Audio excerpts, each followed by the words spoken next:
আমরা যদি আজকে ডিগ্লিগেট দিয়ে বন্ধ করে দিই যে আমরা গোছ বেচবো না, কালকে তারা 1000 করে দিয়ে ফেলবে, এটা শিওর। এটা আপনারা গ্যারান্টি দিলাম। ওয়ালাইকুম সালাম। আলহামদুলিল্লাহ, আলহামদুলিল্লাহ ভাই ভালো আছি। এই উমরা করে আসলাম, আলহামদুলিল্লাহ ভালো তো ভাই। আল্লাহ যেভাবে চলায় যেভাবেই চলছে। আর দোকানের লোকজন তো আছেই, তারা চলাইছে, খারাপ না। আসছি তো এক সপ্তাহ হয়ে গেল হিসাবে, বৃহস্পতিবার আসছি। সিটিহাটে গেছি, মহিষ কিনলাম 2টা, গরু কিনলাম 14টা। আজকেও সিটিহাটের তো এক গাড়ি কিনা হয়েছে। 800 টাকা সেল করবো। না না, গত সপ্তাহ আগের সপ্তাহ 800 টাকা বিক্রি করছে।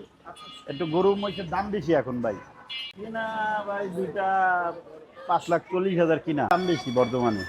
গরু যাচ্ছে বর্তমানে 700 করে কিনা ভাই। কিনেন, যে কিনতে পারে সেভাবে সবভাবে কিনতে পারে। 700 পেজও আল্লাহর মধ্যে থাকতেছে। আমি আসার পরে প্রায় 35টা গেছে, আজকে 7টা গেছে ভাই। এখনো তো মনে করেন এইখানে আছে আর 8টা। আজকে আর কালকা মিলে প্রায় গরু আসবে 18টা। শেষ করবো শনিবারের ভিতর। লাস্টের ভিতরে অফার থাকে না ভাই, ওই টাইমে আর গোছের চাহিদা বেশি থাকে, দাম বেশি থাকে। পারে না ভাই, এখনই তারা 1000 টাকা কেজি বেচে। আর যারা 850 টাকা বিক্রি করে তাদের সাথে থেকে যাই আমাদের গরু কিনতে হয়। এখন আমরা তো ভাই পারি না, সেজন্য। আমরা যদি আজকে ডিগ্লিগেট দিয়ে বন্ধ করে দিই যে আমরা গোছ বেচবো না, কালকে তারা 1000 করে দিয়ে ফেলবে, এটা শিওর। এটা আপনারা গ্যারান্টি দিলাম। 2 মাস পর কুরবানি না ভাই, 2.5 মাস পর।